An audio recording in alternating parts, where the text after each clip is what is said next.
John Kocinski won his first 500 Grand Prix at the age of 23, an achievement which gave him tremendous pleasure, even though his racing career began when he was just 4 years old. He had his first road race when he was 13, won his first national title at 14. In the next few years he won 8 more national championships, moving from 125 up to 250 machines, and on a Kenny Roberts Yamaha won the US 250 title in 1987, 88 and 89. But he wanted to be the best, to make his mark on the world. The opportunity to make that mark came in 1988 at the Japanese Grand Prix, when Kocinski made it clear to the world that his was a prodigious talent.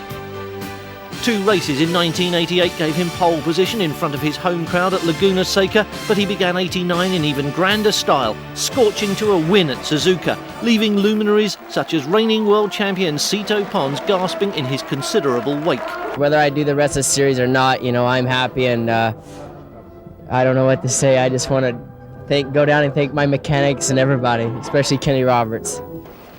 He got his second race of the year at Laguna Seca, and for the second time in front of his home crowd, he started from pole position. Just as he'd done in Japan, John Kocinski stayed ahead of the pack, ahead of the world champion and all the aspiring champions, and raced away to the checkered flag. You're third in the World Championship now. Do you like to do more 250 GPs? Well, I don't think about that. I just want to think about the future and what Kenny has planned for me this year, and we're just going to do the best we can at all the races and learn all I can and try to come at him next year at whatever program I'm in. You're coming back on a 500. Can you do the same on that? Win every one? Well, Kenny's promised me the fastest bike. I just got to... No, I don't. I'm just going to ride the 500 class, try to learn all I can, and I'm going to be realistic about it. I'm not going to try anything stupid, and I'm going to ride to my ability and not to those guys, because I'm not to where those guys are now, and hopefully someday I will be, but I'm not now. So. Well, you're in the victory car. Well done. Thank you. For the second time that year, Kocinski topped the rostrum with Luca Cadalora alongside him, and this time fellow American Jim Felice. His appearance on a 500cc machine had already been decided on, and Kocinski made his debut in Belgium at the notorious Spa-Francorchamps circuit in the Ardennes forest. Being Spa, there was a torrential downpour in progress throughout a race that had to be started 3 times. Being Kocinski, he excelled and rode round the inside of reigning 500 champion Eddie Lawson.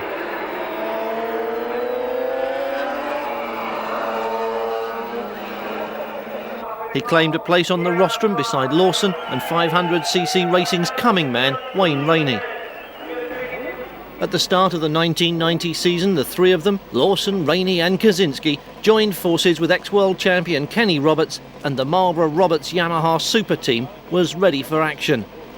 While Lawson was again defending his 500 crown and large numbers of observers confidently expected Wayne Rainey to be the man he was defending it against, John Kocinski was riding a full season in the 250cc championship, and it was a year of maximum pressure.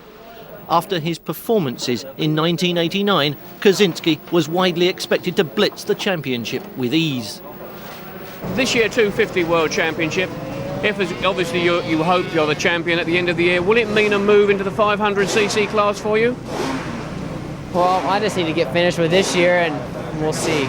This year started well from pole position, but Kocinski's machine was damaged in a start line clash and he pitted for a new exhaust, rejoined and finished in the points.